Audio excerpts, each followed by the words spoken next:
Estamos llegando a la mitad de este mes de febrero y no podíamos en el Sin Vueltas de hoy hablar de lo que va a ser el Milagro y esta feria que se ha vuelto a instalar en el Parque San Martín y que ha generado algunos problemas en cuanto a la organización, pero que sin dudas hace un poco a lo que hacía la geografía que normalmente tenía la ciudad vinculada al Milagro, los puestos en los lugares donde tradicionalmente estaban instalados. Bienvenidos al Sin Vueltas de hoy, porque vamos a tener un programa cargado con dos de los temas que más han acaparado la atención en los últimos tiempos: política y economía. Y decimos que política y economía han sido lo que ha acaparado la atención, porque luego de los resultados en las elecciones en la provincia de Buenos Aires, bueno, un resultado electoral que no lo esperaba nadie, que ha sido muy duro para el oficialismo de La Libertad Avanza, pero que ha tenido su correlato muy fuerte en lo económico. Así que vamos a tener la presencia de un especialista local, Rolando Carrizo, economista, para hablar de este impacto que ha tenido, no en el número en cuanto a la inflación, porque hemos tenido esta semana las cifras de la inflación de este mes que han sido dentro de lo que venía en los últimos meses, pero sí en dólar, sí en riesgo país, sí en las tasas de intereses, así que de eso vamos a hablar. Y en esta semana, el ministro de Economía de la provincia, Roberto Di Ballur, visitó los estudios de CNN acá al lado de nuestros estudios para dar a conocer su visión de la cuestión económica, las finanzas de la provincia y una definición muy tajante que tiene que ver con que con el equilibrio fiscal y con las cuentas saneadas no alcanza, porque detrás de esos números hay personas. En el ámbito político local, dos candidatos, en este caso una candidata. Por primera vez una mujer va a estar primera en las aspirantes al Senado de la Nación por un espacio con expectativas para llegar a ocupar esa banca. Se trata de Flavia Rollón, del Frente Primero Los Salteños, quien acercará sus ideas, sus propuestas en este Sin Vueltas de hoy. Y por otro lado, una lista, un partido, una fuerza política totalmente nueva. Se llama Renacer. Tiene candidatos a diputados nacionales y a senadores nacionales, así que vamos a tratar de conocer quiénes son, qué piensan, cuál es su ideología y a dónde apuntan llegar con su trabajo legislativo. Otras novedades que vamos a tener en el programa de hoy tiene que ver con la asunción de Juan Pablo Linares, quien estaba a cargo de la Subsecretaría de Inclusión Social de la Municipalidad, ocupando una de las bancas vacantes en el Consejo Deliberante, que llega ahora a 20 los puestos, queda una todavía sin haber sido designado o asumido el reemplazante. Y finalmente un tema judicial, algo que ha acaparado la atención durante todo un año: la desaparición de Jessica Gutiérrez, aquí muy cerquita de la capital, en La Caldera, porque ella desaparece, pero su expareja aparece al poco tiempo habiéndose quitado la vida. Un caso que los familiares, y vamos a estar en diálogo con una de las hermanas, porque dejó muchas dudas. Todos piensan, suponen que la expareja es quien hizo algo con Jessica, pero al quitarse la vida no quedaron más testigos. Siguen pidiendo que se la busque, que no se detenga hasta saber qué fue lo que realmente pasó. Así que nos fuimos con las cámaras de Sin Vueltas hasta la Ciudad Judicial para hablar con algunos de ellos. También aprovechamos el día de hoy para saludar a todos los maestros en su día. No se vayan, quédense en Sin Vueltas hasta el final.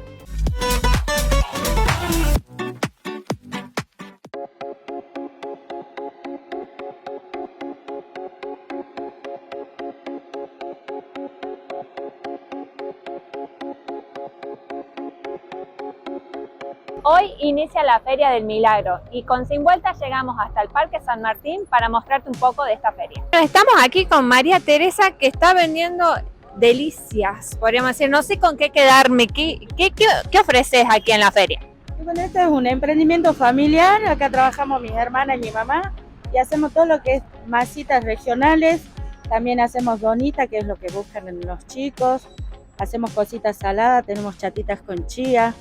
Y bueno, lo que más se llevan son las masitas surtidas. Vienen 20 masitas, económicas todo. Tenés bandejitas de 6.000, de 5.000, tenés de 4.000 y de 2.500. ¿Cómo se ve el movimiento ahora aquí en la feria? ¿Se acerca la gente? ¿Ven peregrinos todavía? Por ahora está tranquilo, pero sí, a medida que van pasando los días, llegan los peregrinos, se ve gente, se ve movimiento. Más allá, como yo digo, de la venta, es la emoción de la fiesta, ¿no? de compartir. Después viene toda mi familia, ya compartimos lo que es la fiesta del milagro. Y si yo le pregunto qué significa el milagro para usted, ¿qué me puede decir? Y es lo que yo siempre digo, es una emoción. Yo, por ejemplo, lloro cada vez que veo, o sea, me emociona la gente que viene desde afuera, caminando, en bicicleta. Por ejemplo, ahora estaba emocionada con la gente que viene del Perú en bicicleta. O sea, es tanta la fe de uno, el amor que Dios nos da, que le queremos brindar de todas formas. Entonces es una emoción muy grande. Y aquí estamos en el puesto de Marcelo, que está vendiendo todo regional. Vemos un montón de cosas riquísimas. Sí, así es. ¿Y qué ofrece, por ejemplo? ¿Qué es lo que más se lleva a la persona que viene acá? Todo, por ejemplo, roquete, milhoja, maicenita, tiene turrones. Estas son las famosas nueces confitadas. Sí, así es. Cualquiera de estos paquetitos a 3.000. Sí, cualquier paquetito vale 3.000. ¿Y estos roquetes que están allá? También lo mismo, 3.000 cualquiera. Y bueno, estamos en la Feria del Milagro, ¿no? ¿Y qué significa el milagro para usted? Para mí es todo completo porque son los patrones de acá de Salta. La feria cuenta con más de 600 puestos que están distribuidos en 7 plazas en el Parque San Martín. Aquí estamos con Oscar, que tiene acá un puesto en la feria. Y cuéntenos a ver qué puede conseguir la persona que se acerque aquí. Y tiene llaverito, mate, boina, sombrero, pañuelo, todo para el gauchaje, ¿no? ¿Y todo es fabricado por usted? Sí, todo. Yo y mi hijo trabajamos en esto. Es un emprendimiento familiar. Sí, mi hija también, mi nieto también ya están aprendiendo a tejer todo.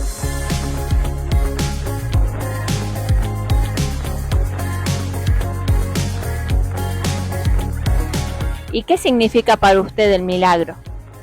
Bueno, hay que dar gracias a Dios, estar con Dios, compañía de Dios y la Virgen. Tiempos de mucha emoción, ¿no? Sí. A mí también me gusta irme a todos lados y siempre tengo fe que Dios me va a ayudar. La feria va a estar del 11 al 15 de septiembre, abierta de 10 de la mañana a 22 horas. Y podés encontrar indumentaria, comida, accesorios y juegos para los chicos. ¿Y qué nos puedes contar de tus productos? ¿Qué es lo que ofreces y también los puestos, ¿no? Los precios? Ajá, bien. Yo tengo todo lo que es quesillo, mirá lo que son los quesillos, son re grandes. Tengo queso de vaca, tengo queso de cabra, tengo salamín picado grueso, picado fino, los quesitos que es tipo pategras, así, ese sabor más o menos, pero chiquitito. ¿Y qué significa el milagro, no? Estamos aquí en época de milagro, llegan los peregrinos, visitantes de otros lugares también. ¿Y qué significa para vos el milagro? Y la verdad que yo no soy muy católica, digamos, o sea, para mí es una oportunidad de trabajo. Sí, bien, entiendo de la creencia y respeto muchísimo a toda la gente que peregrina con su fe. Cada uno tiene su fe, ¿viste? Cada uno, o sea, no sé, es por su fe. La fe Cada uno lo vive de manera diferente. Así, exactamente, sí. Bueno, estamos aquí con Florencia, que viene de visitas en época de milagro a Salta. Florencia, contanos de dónde venís. Vengo de Tunuyán, Mendoza. ¿Y cómo estás pasando el milagro? Vemos que estás disfrutando de la feria también. Sí, la verdad que es una época hermosa. Nosotros no sabíamos que estaba justo esta festividad y coincidió, la verdad que muy linda. Nos encantó, fuimos a la catedral y la verdad que es divino todo. ¿Y pudieron ver a peregrinos, por ejemplo? Sí, nos encontramos esta mañana una escuela, por ejemplo, que estaban todos ahí reunidos. ¿Y qué sentís cuando ves este movimiento no religioso, la fe también de la gente? La verdad que es un sentimiento muy lindo, te da mucha emoción ver a todas las personas darle su amor a la iglesia, la verdad que es muy lindo. Bueno, María del Carmen, la vemos aquí recorriendo la Feria del Milagro. ¿Usted está de visita aquí en Salta? Sí, estoy de visita en Salta, vine a la novena de la Virgen del Rosario. ¿Y vino especialmente también para la época del Milagro o se dio con la sorpresa? No, ya habíamos venido años anteriores, el año pasado no pudimos y este año por vacaciones mi marido estamos hoy acá de vuelta, porque queríamos venir. ¿Y cómo ve la Feria del Milagro? ¿La estuvo recorriendo un poco? Sí, estuvimos girando toda la feria, recién se están armando los puestos, se ve más organizada. La otra vez, el anteaño estaba en otro lugar, no me acuerdo cómo se llamaba el otro espacio, pero ahora está linda, se ve organizada, ordenada, Bueno, y una variedad de puestos. perfecto. Y nos comentaba que viene también por promesas. ¿Y qué significa para usted el milagro que la llama año a año, no? Es una respuesta de la Virgen y una fe hacia la Virgen. Creo que es tener fe y confiar en que las cosas se van a dar como uno pretende o quisiera. Rolando Carrizo nos va a acompañar para tratar de desburrarnos un poco más y entender este complejo contexto económico que de alguna manera el ministro Ribayú recién trataba de dar su visión, pero es la cuestión desde el Estado, ¿no? Vamos a ver desde la parte privada o desde el salteño común que tiene que cuidar su bolsillo y tiene que saber qué pasa o entender, a ver Rolando, ¿por qué una elección puede hacer que el dólar suba tanto, baje tanto, que las tasas de intereses? ¿Cómo estás? ¿Qué tal? Buen día, gracias por la invitación. Está muy ligada la economía argentina a la política, ¿no? Sí, a ver, en general siempre la economía va de la mano de la política y viceversa. Obviamente que cuando tenemos menos instituciones económicas desarrolladas, como es el caso de Argentina, hay una relación muy estrecha entre esas decisiones, una correlación, digamos, en cuanto a lo que son las decisiones políticas con las decisiones económicas. Y todo esto crea un panorama, digamos, en cuanto a lo que se llama en economía las expectativas racionales. ¿Qué son estos? Básicamente las decisiones de los operadores económicos tratan de ir tomando decisiones en base a lo que esperan que va a suceder en el futuro. A lo que puede llegar a pasar. Sí, a lo que puede llegar a pasar, y hay bueno, en economía hay una anécdota, digamos, en donde dice también, no solo en lo que va a pasar, sino en lo que uno cree que los otros crean lo que va a pasar. Entonces es muy difícil, ¿no? Es una cuestión así, pero a ver. Perdón, y si en el medio decimos que habían encuestas que decían el escenario puede ser tal, y cuando pasa lo que pasó, que decían que pierda, era hasta lo previsible, hasta 5 puntos era lo previsible, la paliza de Trense no, boom, explotó el día lunes, que el dólar, que... El presidente Milei tiene una línea. Él encara, digamos, dentro de una línea de política económica, para lo cual necesita hacer esas reformas. Pero para eso necesita tener poder dentro del Congreso, digamos, tanto en diputados como en senadores. Por eso cada voto en esta elección le interesa exactamente. mucho. Y ahí uno dice, los agentes económicos dicen, ¿podrá tener ese apoyo político o no? Entonces ahí dicen, mira, por lo que vi acá en Buenos Aires, pareciera que no. Mejor esperemos. Claro. Siempre hay un dicho en la finanza que dice, lo más cobarde es el dinero. Ante cualquier riesgo huye. Entonces tenemos que tener en cuenta, bueno, ahora vamos a entrar en una etapa de estos casi 2 meses, que es hasta las elecciones. Una etapa que no se van a tomar grandes decisiones. No, me parece. Es lo que vamos a ver, esto de que sube el dólar, bueno, sube la tasa, baja la tasa, el riesgo país se va a mantener ahí. El riesgo país es el número que nos indica en cuánto confían en la Argentina de poner o no dinero. Estábamos alrededor de 700, pasamos los 1.100. Quiere decir que el mundo nos ve menos confiable o que lo que estaba haciendo Milei tiene menos apoyo popular, por lo cuanto analizan, hasta cuándo podrá seguir este esquema Exactamente. Y desconfían. Desconfían. Esto podríamos hacer un parangón de lo que sucedió en agosto del 2019, cuando las perspectivas eran de que iba a ganar aquellos pasos, digamos, Mauricio Macri. Bueno, resultó que hubo una diferencia como de 15 puntos entre Fernández y Macri, digamos, Fernández obtuvo 15 puntos por encima. Y bueno, un lunes negrísimo. Lunes negrísimo. Fue, si mal no recuerdo, fue la segunda, históricamente de las historias de las bolsas a nivel mundial, fue la segunda de mayor caída a nivel mundial en la historia. En ese momento que cayó, creo que fue casi un 50, 55%, el dólar se fue estaba en 40 pesos y saltó a 60, digamos un 50% de devaluación. Sí, reperfilamientos de deuda, un montón de cosas. Ahora, ¿qué es lo que nosotros tenemos que rescatar de toda esta situación? Vimos que hubo ese movimiento el día lunes y el día martes se tranquilizó. Ya el dólar se acercó más a la banda, que digamos, la tasa de interés. Inclusive ayer pudieron refinanciar todas las deudas en pesos, casi más de un 90%, a una tasa menor de la que habían refinanciado anteriormente, y no hubo un gran desastre. Si bien el día lunes hubo mucho ruido, pero eso es como consecuencia de que este gobierno viene trabajando en ese famoso equilibrio fiscal, y que lo que repite el presidente Milei. El lunes hubo movimiento, pero no fue tan negro como podría haberse esperado en base a los resultados. Es decir, fue complicado. Martes y miércoles mejoró un poco las cosas y terminó de alguna manera el dato de la inflación de 1.9, decir, che, bueno, a ver, va un poquito mejor la cuestión económica. Se viene bueno, a ver, este índice es el que corresponde al mes anterior, ¿no es cierto?, agosto. Pero también tuvimos un movimiento del tipo de cambio bastante abrupto, que fue más o menos como un 15% de devaluación, pero no incidió en los precios. Por un lado, porque creo que el consumo está bastante quieto o bajo, nadie le da para toquetear tanto. Entonces, bueno, dice, si no estoy vendiendo con este precio, menos voy a vender si no subo. Entonces, hay una incidencia de esa situación, ¿no es cierto? Por eso no influyó tanto el tipo de cambio, y nos mantuvimos en un índice de precio que es acorde a lo que ya veníamos, ¿no es cierto?, dentro de ese 2%, que sigue siendo alto.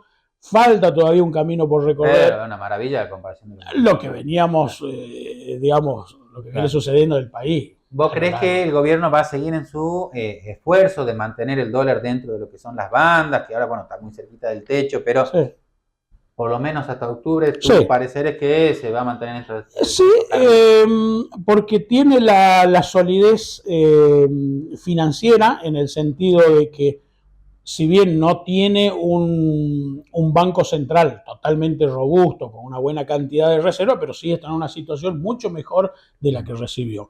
Por otro lado, el Tesoro tiene acumulado dólares como para poder intervenir en el precio del dólar, y no existe el déficit fiscal, que es la gran hemorragia, que es la que te produce inestabilidad. Entonces, lo fundamental, como le decimos los economistas, de la economía están bajo control. Entonces, por eso vimos de que no hubo una gran incidencia, excepto esa variación del lunes, y vamos a estar acá en una paz, podríamos decir, relativa, en estos 2 meses.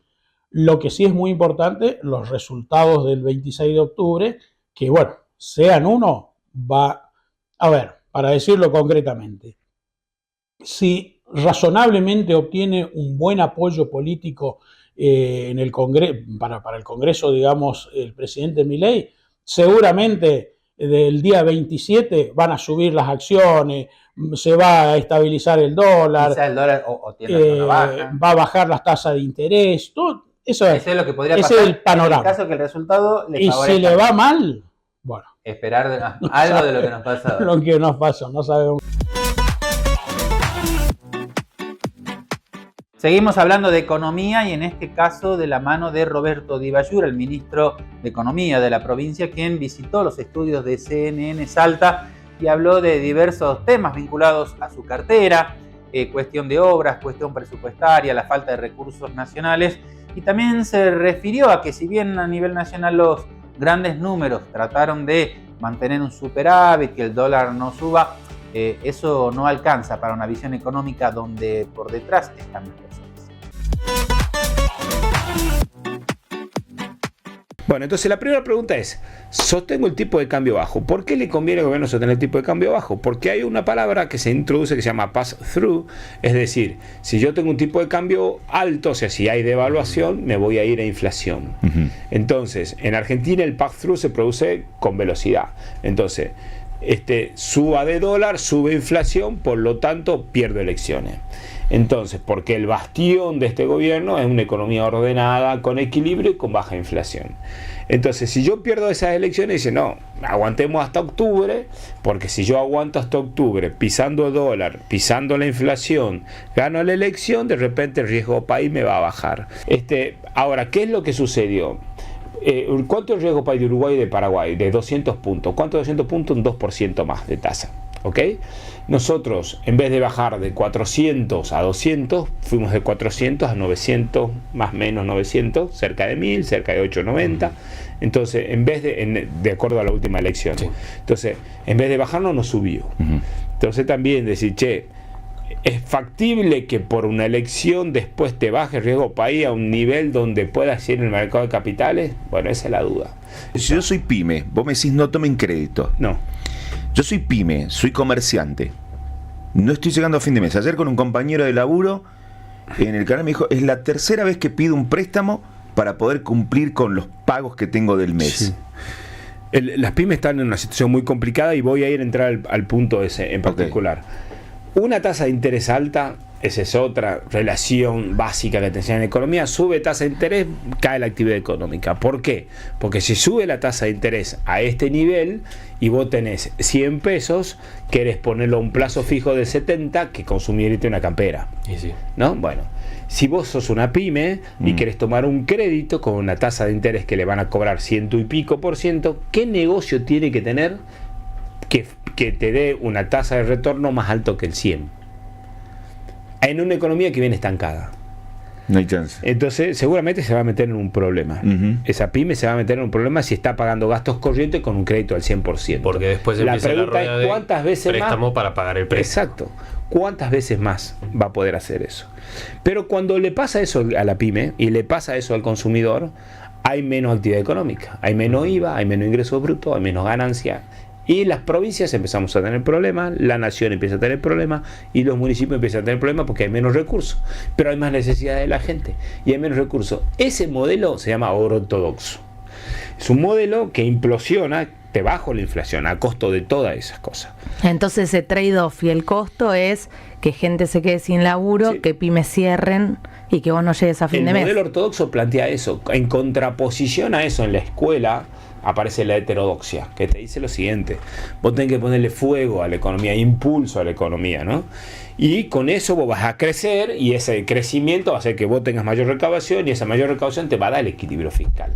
Ahora, vos quitándole poder de compra a la gente, lo que vas a hacer es cada vez vas a querer sostener un equilibrio fiscal enorme, pero no terminé acá. Ese 70% de las tasas de 5 provincias de Salta por letra, eso es deuda. Y eso es gasto corriente. Digamos, si yo tengo que pagarle a José cuando vence, cada 60 días, tengo que ponerle mi cuenta. Entonces, el equilibrio fiscal, si no le renuevo a José y lo anoto, me empieza a dar déficit. Es lo que escucharon muchas veces ustedes decir a un Maslatón, por ejemplo, que es el que más, más hablo estas horas. Más habla de ese tipo de cosas. Pero, entonces tengo que sacar un montón de plata para pagar eso, sí. ¿Y de dónde? Es la pregunta. Nosotros tenemos que tomar decisiones que afectan a nuestra sociedad. Entonces, humanidad hay que ponerle a la decisión. Obviamente están recursos escasos y necesidades infinitas, pero la priorización es la parte central de esta toma de decisiones. Por lo tanto, vuelvo, el equilibrio fiscal para nosotros sí es un valor, pero la humanidad también lo debe ser. Entonces tendríamos el trade-off entre esas dos cosas. Sí. A ver, y ahora yo tengo un par de consultas, te hacemos un ping-pong de preguntas. Lo que quieran. Paritarias. Ahí arranco, ahí le pregunto, lo saco al profe y lo traigo al ministro de Economía. Hoy se va a conocer la inflación. Algunos hablan de 1,6 que tuvo Buenos Aires a un 2%. Los números en Salta en cuanto a los salarios y a las paritarias que ustedes tuvieron, ¿hasta cuándo tienen margen y cuándo se pueden o se deberían sentar a dialogar nuevamente con los gremios? Lo planteamos en la paritaria anterior, que en octubre íbamos a llamar. Okay. Y por otro lugar, buscaremos recursos que vayan a cuestiones específicas, como nosotros tenemos 3 fuentes de financiamiento: la provincial, la nacional y la internacional. La nacional tachala, ¿no? Para hacer obras públicas, porque desapareció. Dale un poquito porque está lentamente haciendo el puente de Vaqueros, que eso está con recursos nacionales, lentamente la ciudad judicial de Orán y lentamente la planta depuradora de la zona sur. De muchísimas obras que teníamos, las 2.000 viviendas no, desapareció, un montón de otras rutas no, ya lo contamos otras veces. Nosotros seguiremos sosteniendo la obra pública provincial y federal, es decir, algo nuevo está por comenzar. Te invito a que juntos soñemos el camino. Hoy comienza la nueva autopista del Valle del Lerma. 22 kilómetros de doble carril con ciclovía, iluminación LED y cruces a distinto nivel para mayor seguridad. Una traza moderna que rodea la Merced y Cerrillos, llegando hasta el carril, evitando el tránsito pesado por zonas urbanas y cuidando la seguridad de miles de vecinos. Construimos cercanía, soñamos el camino. Gobierno de Salta. Ahora con Edesa podés realizar tus trámites y consultas de manera más rápida y sencilla. Ingresá a la oficina virtual edesa.com.ar o descarga la app en tu celular. Comunicate por WhatsApp al 387-549-2222 o envía un mail a trámitescomerciales@edesa.com.ar. Adherite a la factura digital y colabora con el cuidado del ambiente. ¿Viste todo ese amor que sentís por McDonald's? Ahora se transforma en puntos para canjear por tu comida favorita. Llegó mi McDonald's. Es McDonald's y punto.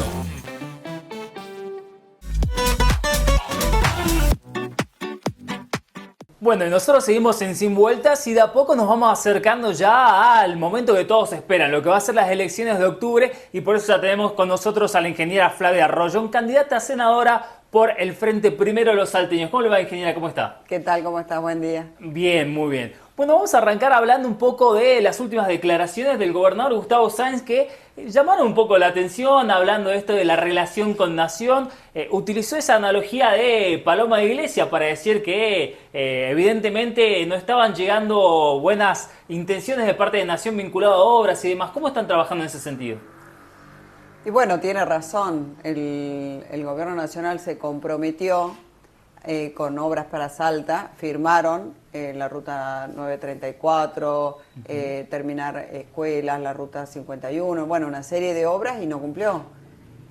Pero va más allá de faltar a la palabra, porque no entendamos de que esto Nación lo da como una generosidad, ¿no? Es obligación de Nación. O sea, más allá del compromiso que firmó con el doctor Gustavo Sáenz, es obligación de Nación estas obras que estaban pendientes. Recordemos que el gobierno nacional ya viene 2 años sin presupuesto, la ley de presupuesto y la ley de leyes, y es ahí donde se discuten todo este tipo de cuestiones de presupuestos, y Nación tomó un compromiso de ejecutar esto y no cumplió. Te pregunto también, vinculado a lo que decía el gobernador, porque en algún punto decía, no todo vale por el superávit fiscal. ¿Coincidís con esa visión? Totalmente, totalmente. Ordenar la macroeconomía es fundamental. Sin una macroeconomía estable no hay desarrollo posible. En eso coincido y es fundamental. Ahora, tampoco puede ser a costa de falta de gestión. Cuando hablo de falta de gestión es si tenés, por ejemplo, en los temas de discapacidad, pensiones mal dadas, porque en el pasado usaron esto como una caja política, lo que tenés que hacer es corregirlo, no cortar la pensión a todo el mundo, y que en definitiva paguen justos por pecadores. Eso es tener una insensibilidad, una falta de empatía. Hay muchísima gente con discapacidad grave que justamente el que tiene un mes para revalidar su condición es el que está más afectado, porque el que tiene una trucha no lo hará. Entonces hay un mecanismo de auditoría que claramente fueron por la más fácil y no es el caso. En vialidad la solución es cerrarla o gestionarla y hacer un replanteo desde vialidad. Y así podemos seguir el tema de universidades. Si hay algo mal hay que corregirlo y gestionar. No cierre, sino más control. Exacto, no eliminar directamente llevándose todo puesto, y también los más vulnerables, ¿no? Porque acá esto tiene que ser un país inclusivo. Nadie se salva solo. Acá necesitamos tanto consenso político como un proyecto que tenga igualdad y sensibilidad social, y que estén todos adentro, ¿no? Aprovecho que me nombraste el tema de la discapacidad, porque en estos últimos días fue noticia también denuncias que vincularían presuntas coimas a la hermana del presidente, a Karina Milei. ¿Llamó la atención? ¿Te sorprendió? ¿Cómo crees que debe seguir abordándose este proceso? Con la justicia. Nadie negó los audios, ¿no? Lo que hizo fue hubo un proceso de un bozal hacia la prensa y qué curioso que la presidenta de la Comisión de Libertad de Expresión en Diputados es Emilio Orozco, y no funciona hace un año. Pero acá la justicia tiene que investigar, la que tiene que decidir si hubo corrupción o no es la justicia. ¿Qué análisis haces de los resultados de las elecciones en provincia de Buenos Aires? Bueno, primero la verdad que no veo bien de que una elección donde se eligen concejales y legisladores de la provincia de Buenos Aires tenga que hoy estar afectando a la estabilidad económica del país. Se sobredimensionó desde mi punto de vista esta elección, pero sí sirve para reflexionar de que no podemos permitir de que en Salta pase esto. ¿Qué es esto? Elegir entre el pasado y el circo. El que no está de acuerdo con Milei, la única alternativa que tenía era votar al kirchnerismo. Y no podemos permitir volvernos al pasado. No lo podemos permitir. Eso es lo que nos llevó hasta acá y por eso nosotros rompimos esta polaridad. El frente Primero los Salteños es el único frente que no tiene jefe en Buenos Aires y que defiende genuinamente los intereses de la provincia. Nosotros queremos discutir, no queremos discutir poder ni proyectos personales. Nosotros lo que queremos discutir es un proyecto de desarrollo para Salta, salud para Salta, cuidar a nuestra gente, cuidar los intereses genuinos de la provincia. No somos un levantamanos del gobierno nacional. Y la reflexión que me deja lo de Buenos Aires es qué triste de que nos hagan creer de que solamente estos dos extremos son posibles. Bueno, ¿ves un escenario marcado por una polarización? En Salta no. En Salta nosotros rompimos la polarización y ojalá esto se replique en el resto del país. Estuviste haciendo mucho territorio, recorriendo gran parte de la provincia, de hecho ya lo venís haciendo también en campañas anteriores. Contame cómo está la relación con la gente, qué es lo que te dicen cuando vas, cuando lo visitas. Bueno, a mí me encanta, sobre todo el interior de la provincia, me encanta recorrerlo. Yo he trabajado muchísimo, tanto en el norte, en los valles, en la puna salteña, así que me encanta. Lo primero es trabajo.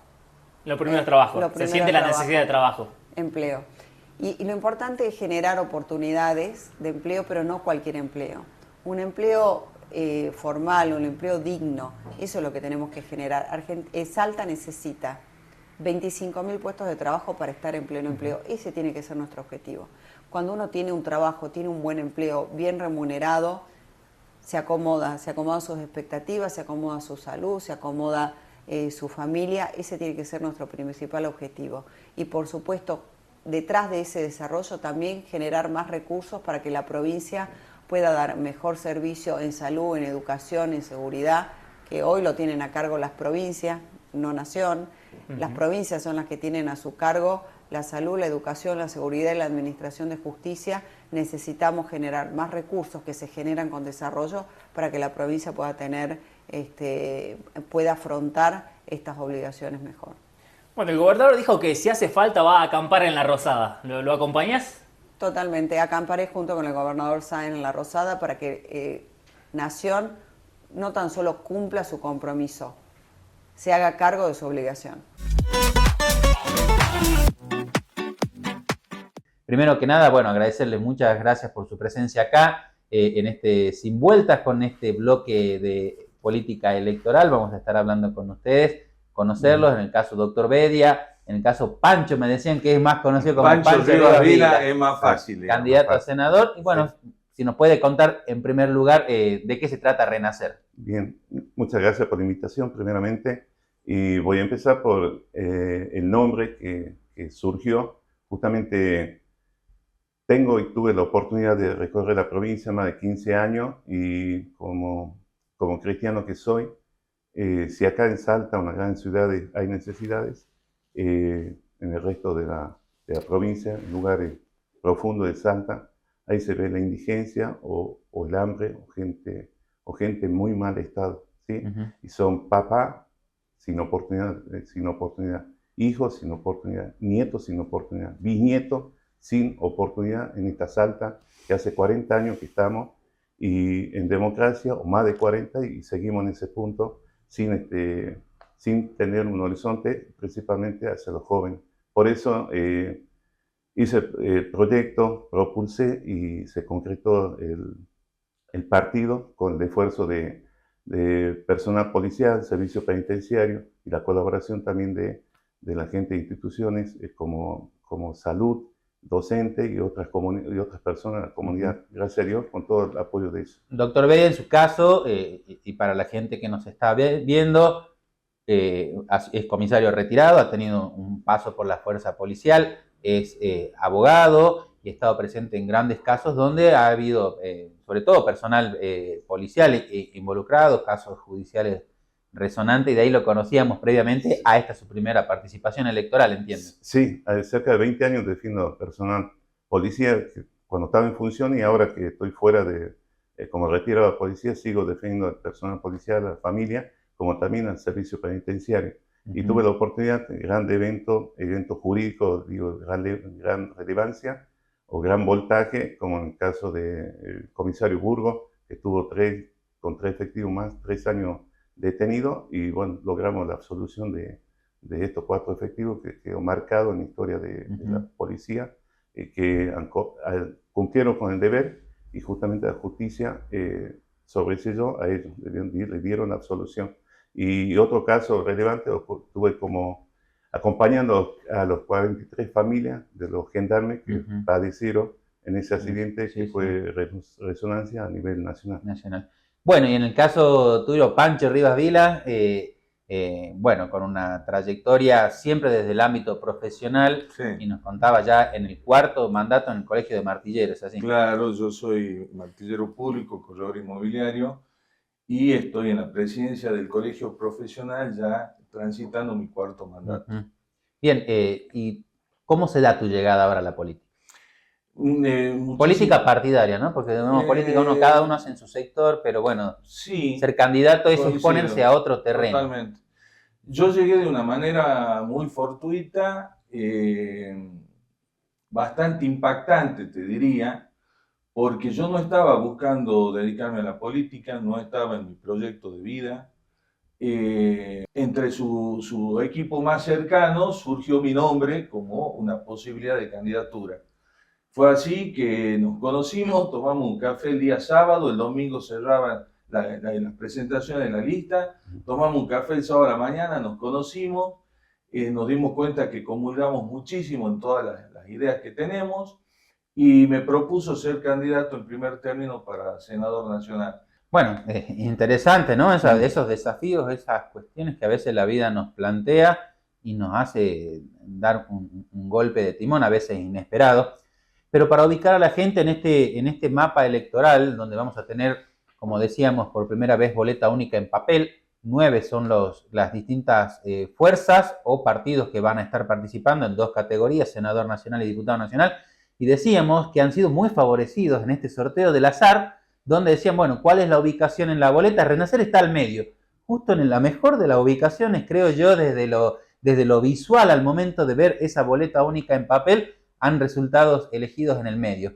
Pero si tuviésemos, esta es una elección donde muchos dicen que es Milei, no Milei, kirchnerismo, no kirchnerismo. ¿En qué posición ideológica se encuentra Renacer? ¿Está así como en el medio de la boleta?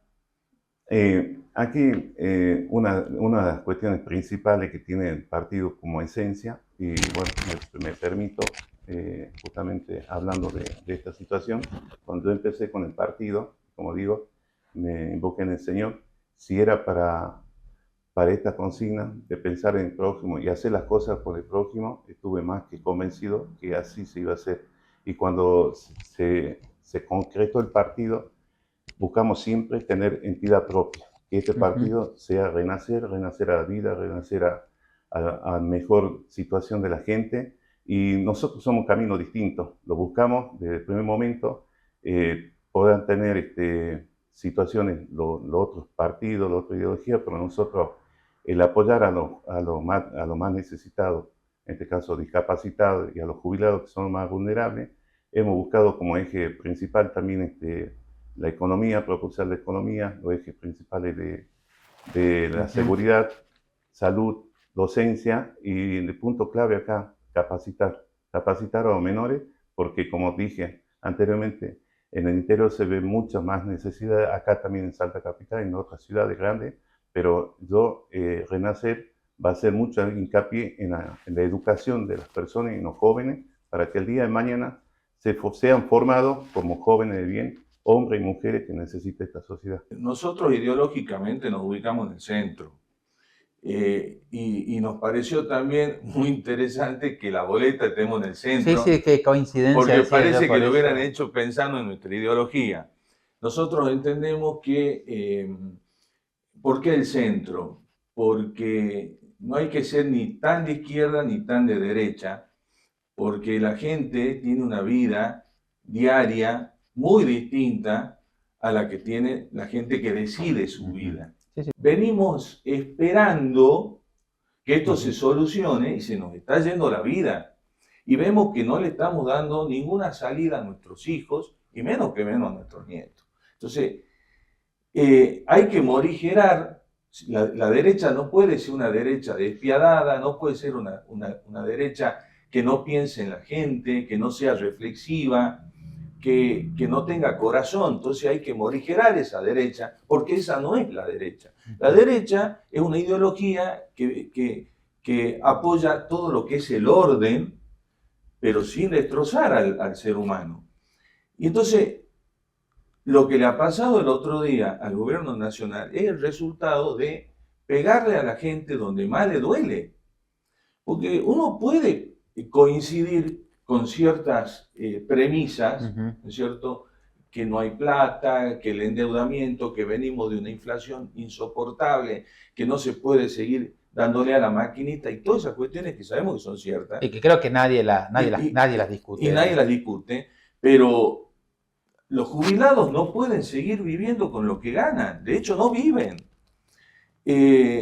Los discapacitados tienen que tener un presupuesto que sea acorde con esa realidad que es tremenda para el que la padece y es tremenda para el que acompaña. Para finalizar, doctor, ¿por qué si tuviese que dirigirse a los que nos están viendo, a los que posteriormente van a estar leyendo al respecto, Renacer, ¿por qué tendría que ser la alternativa de votos para aquellos que tienen esta forma de pensar, ¿no? Esta ideología? Ni todo a favor de Milei, ni todo en contra de Milei, ni kirchnerismo, ni no kirchnerismo, sino con una identidad propia, ¿no? Sí, exactamente. A todos salteños les digo que somos trabajadores comunes, que hay enfermeros en este grupo, enfermeros, docentes, emprendedor independiente, policía de Salta, servicio penitenciario, martilleros públicos, y a donde nosotros tenemos un conjunto de trabajadores que no somos políticos, y es la primera vez, nos gustaría mucho que nos den esta oportunidad al partido Renacer a la vida, renacer a estar mejor y saber que tenemos la identidad propia y no estamos con el oficialismo, con Sáenz, no estamos con Urtubey, no estamos con Liavi, no estamos con Libertad Avanza, ni con el kirchnerismo. Somos la única opción y somos los verdaderos y únicas personas que por primera vez vamos a participar y esperamos el apoyo de todos los salteños. Obras de conectividad vial en el área metropolitana. 2 nuevos puentes sobre el río Vaqueros. Duplicación de calzadas. 4 kilómetros de autopistas desde el Quirquincho hasta el río Ubierna. Rotondas para facilitar las conexiones con la infraestructura vial existente. Alcantarillas y terraplenes. Cantero central. Iluminación LED. Refuncionalización del antiguo puente para ciclovía y uso peatonal. Seguimos trabajando en mayor seguridad vial para los salteños. Gobierno de Salta.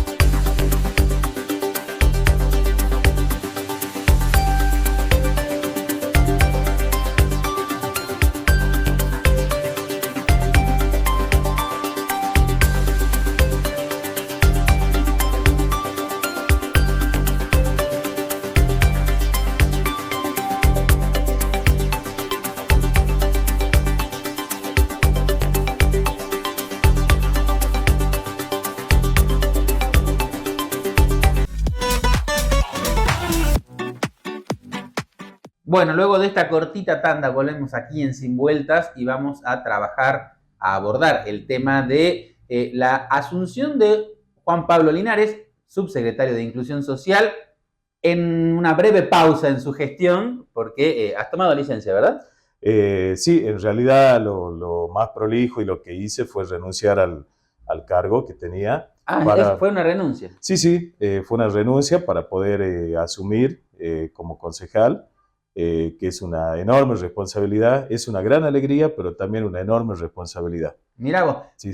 Siguiendo formalmente, entonces presentaste la renuncia, que obviamente entendemos que el intendente te la acepta, para asumir como concejal. Recordemos que hace un tiempo atrás Martín del Frari había renunciado porque, bueno, se ha presentado como uno de los postulantes a defensor del pueblo, que ha generado alguna polémica, pero ese es otro tema. Pero sí la llegada del subsecretario de Inclusión Social, o sea, que deja un cargo del Ejecutivo para sumarse por una cuestión de sucesión de las listas a el Consejo Deliberante, a la banca número 20, ¿no? Porque seguimos con una vacante todavía. ¿Cómo fue tu experiencia al llegar al Consejo Deliberante allá? Bueno, la verdad que ha sido muy linda.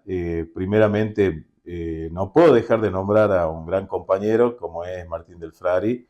Para mí ha sido un excelente legislador y es un gran referente político y de los barrios, un gran laburante.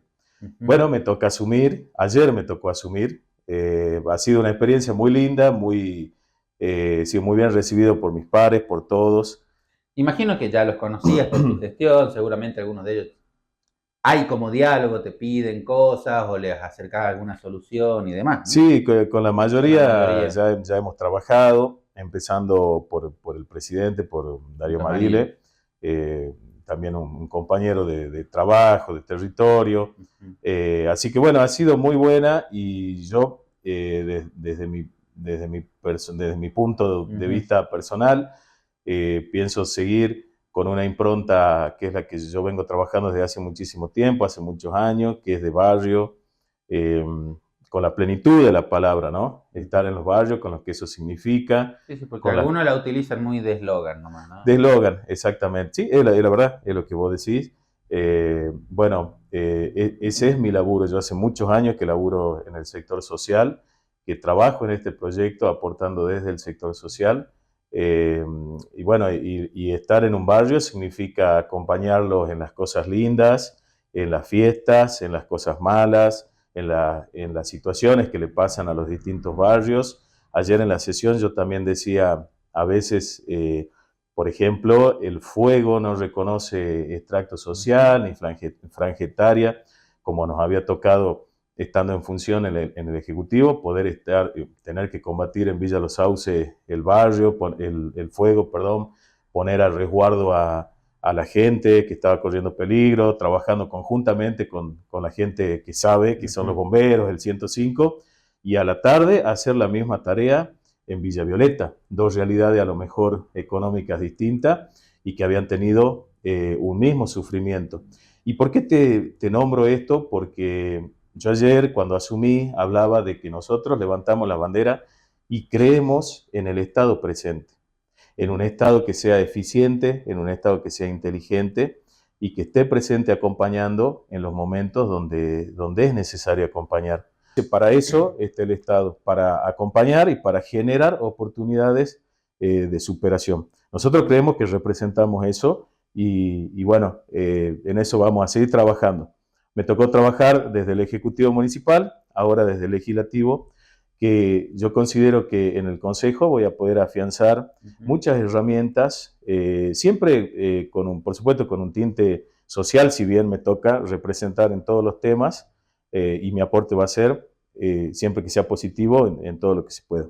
Bueno, qué bueno escucharte porque hablaste en esta corta entrevista de política, de lo que se hizo de la gestión, de lo que se puede hacer, de lo que falta en un consejo deliberante donde a veces hay debates que uno dice, pero ¿de qué están hablando? La ciudad tiene estos problemas y los concejales parece que viven en una burbuja, o en otros casos hablando muchas sesiones de escándalos de concejales, caso Pablo López, por citar un ejemplo, donde se llevó puesta la agenda legislativa en un audio, en escándalos, en aprietes, en cuestiones que nada tenían que ver con el rol del concejal, que es llevarle la solución a los vecinos, proponerle al Ejecutivo normas, reglamentar la ciudad, donde nos faltan muchas cosas, ¿no? Tenemos una ciudad que ha crecido un montón y hay montones de problemas donde estaría bueno que los concejales hagan política y gestión para lo que están, ¿no? Sí, coincido con vos. Nosotros siempre en este equipo de Emiliano, siempre nuestro principal objetivo fue primero ordenar la ciudad. Traer orden y sobre todo el concepto de mejorar, ordenar y mejorar y aportar todo lo que no había. Y yo creo que cuando nosotros llegamos, lo que faltaba mucho era orden e iniciativa. Creo que estamos en el camino del orden.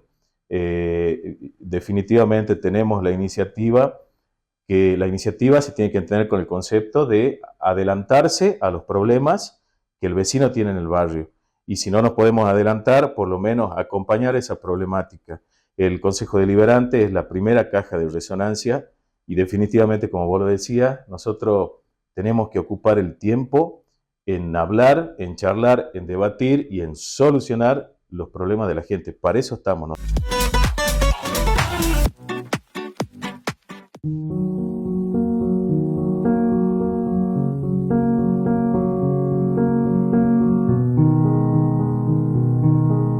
Nos encontramos en las puertas de Ciudad Judicial. Pasaron increíblemente 365 días desde que no sabemos nada acerca de Jessica. Hoy nos encontramos junto a su hermana, María. María, bueno, gracias por recibirnos, por tener tus palabras. Contame, pasaron ya 365 días, todavía no tenemos novedades. Así es, ya un año desde que no sabemos nada de mi hermana, no tenemos pista, no tenemos indicio de nada de qué fue lo que le pasó el 11 de septiembre del 24. Con respecto a la investigación, ¿hay alguna pista, algún parámetro? ¿Se avanzó en algún sentido? Se están haciendo rastrillajes, el abogado está volviendo a ver los testimoniales y en base a eso, según los rastrillajes que marcaron, se detectaron, digamos, 2 lugares donde no fueron, como para hacer el recorrido ahora. Pero después, más allá de eso, que haya alguna pista o algo que nos diga qué fue lo que le pasó a ella, por el momento no. ¿En algún momento se abrió una sospecha, una línea investigativa en referencia a que fuera su pareja? ¿Se avanzó en ese sentido? Pasa que no se encontró, digamos, nada que lo vincule a él con el caso de mi hermana por el momento. O sea, lo hicieron por lo que pasó después, digamos, pero que se haya encontrado algo en él o algo que dijera que él fue, no se encontró nada. ¿Cómo ha sido transitar durante todo este tiempo, imagino pegada al teléfono, esperando esa llamada de ese momento? Muy difícil porque, bueno, yo como le he dicho, yo soy vecina de ella, yo vivo en la casa de al lado y era todos los días yo la cruzaba a ella, a sus hijos. Es algo que uno sale a la casa, mira y no ve nada, espero encontrarla y no la encuentro. Voy a su casa porque vamos a limpiar la casa, vamos a hacer unas cosas con mi sobrino y es entrar a la casa y decir, Jessy, ¿dónde estás? Hablarla como si ella estuviera presente, pidiendo permiso para entrar a la casa.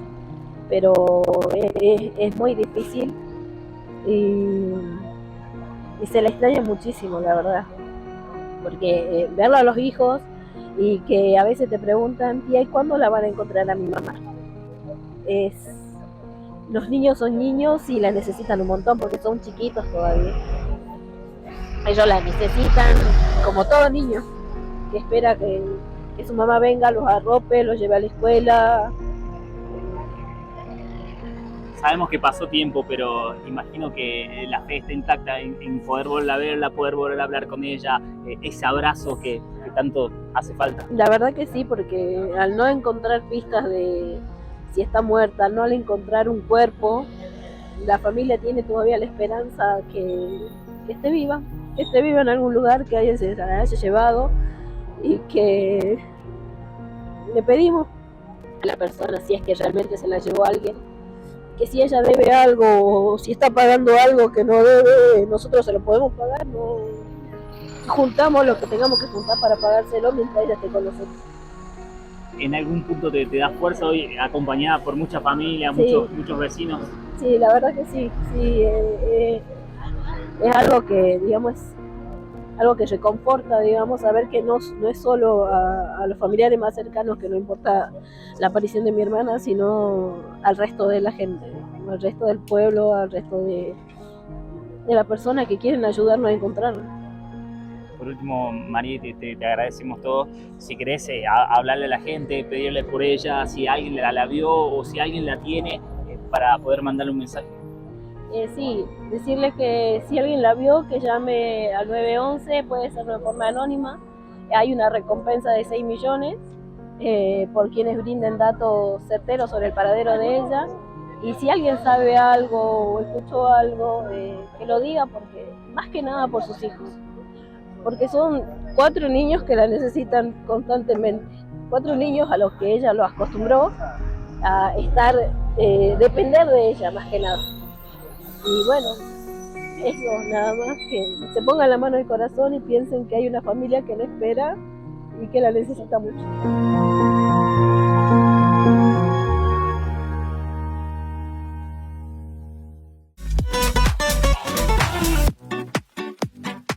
Bien, llegamos al final de Sin Vueltas en un fin de semana que va a ser un poco atípico. Mañana no va a haber actividad escolar, como ya habíamos saludado a los maestros en su día, así que se suma un viernes sin actividad educativa, y el día lunes, con motivo de el milagro en Salta, de la procesión, va a haber muy poca actividad, el comercio durante media jornada, pero en general es un día que los salteños viven de manera muy especial y va a haber muy poca actividad, salvo la vinculada a lo que tiene que ver con el Señor y la Virgen del Milagro, donde se esperan aproximadamente 700.000 personas participando de la procesión, y donde durante todo el fin de semana ya han llegado algunas peregrinaciones, las más lejanas, pero hay todo un cronograma que sigue hoy, que seguirá mañana y durante todo el fin de semana, de gente yendo hacia la Catedral de Salta, así que eso hace vivir un clima muy especial en este septiembre, con temperaturas muy lindas. Aquí atentos, mejor dicho, porque el día lunes pueden haber algunos cambios en lo que va a ser el día de la procesión. Llegamos al final de Sin Vuelta y como siempre le agradecemos, y todo lo más importante de nuestro programa va a estar reflejado en nuestro portal www.informatesalta.com.ar, y como siempre de la mano del equipo periodístico de CNN Salta 94.7. Los esperamos el próximo jueves acá a las 21 horas por Somos Salta.